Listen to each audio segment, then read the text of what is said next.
On paper, the fixture of Manchester City at Crystal Palace, you would think Man City would come away. I even had to go back in our predictor, Maris, and give them 4 goals instead of the 2 original. But that's not what happened. It ended in a 0-0 draw. Lots to talk about in this game, Maris. Where do you want to start? Well, a couple of things. Manchester City didn't come out the blocks flying. They were a little bit sluggish. You know, I haven't seen them really zing the ball around recently. I mean, credit goes to Roy Hodgson and the way that he drilled his team. I mean, every single player, you know, stuck to the plan. They made it difficult for City. Really didn't give them much of a sighting of goal in the first half. But then in the second half, City did up their game a little bit, and it became a little bit more exciting towards the end. Crystal Palace going to have the result of the season if they had just netted that penalty. But the big questions now for Pep Guardiola, the frustrations are the injuries. We saw Kevin De Bruyne go off after Jason Punchin really went in on him there and didn't really go unpunished, as many believe. And then Gabriel Jesus leaving just in tears. So how could this affect Man City and what they will do in this January transfer window? Well, a couple of things in the second half. In my opinion, it was never a penalty. Sterling comes together with Zaha. There's nothing in it. I think it's a phantom penalty. Justice was done, as they say in the game. He missed the penalty. But then, subsequently, if you look at that challenge from Punchin, who, by the way, wasn't looking at the penalty. When the penalty was hit, he was actually facing the wrong way.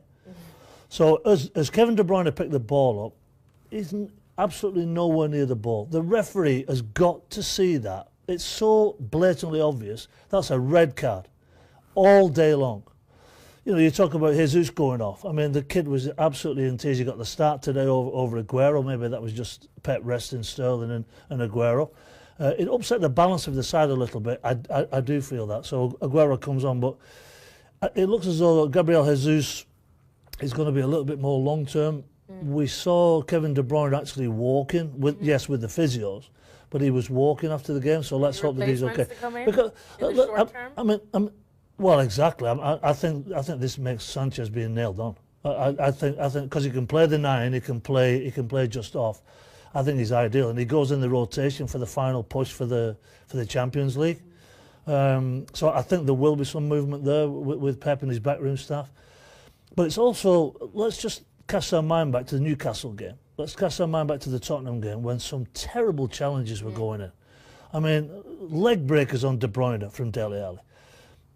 Gundogan gets absolutely hammered just below the knee. So whether the referees are not seeing it, whether the referees are not good enough, you know, there's all the things that managers will be moaning about.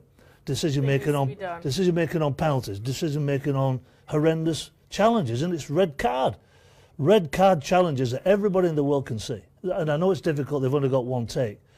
But Pep's going to be a little bit concerned about his depth of his squad. He's got Stones coming back, he's on the bench today, which is good for the defence. But I do feel that, I'm not saying that Man City need to be protected. I'm not saying that. I'm saying that all players have to be protected. But some of those challenges going in today are ridiculous. All right, well, Manchester City still very much in the driver's seat in terms of the Premier League title. But as for now, Crystal Palace have ended their win streak.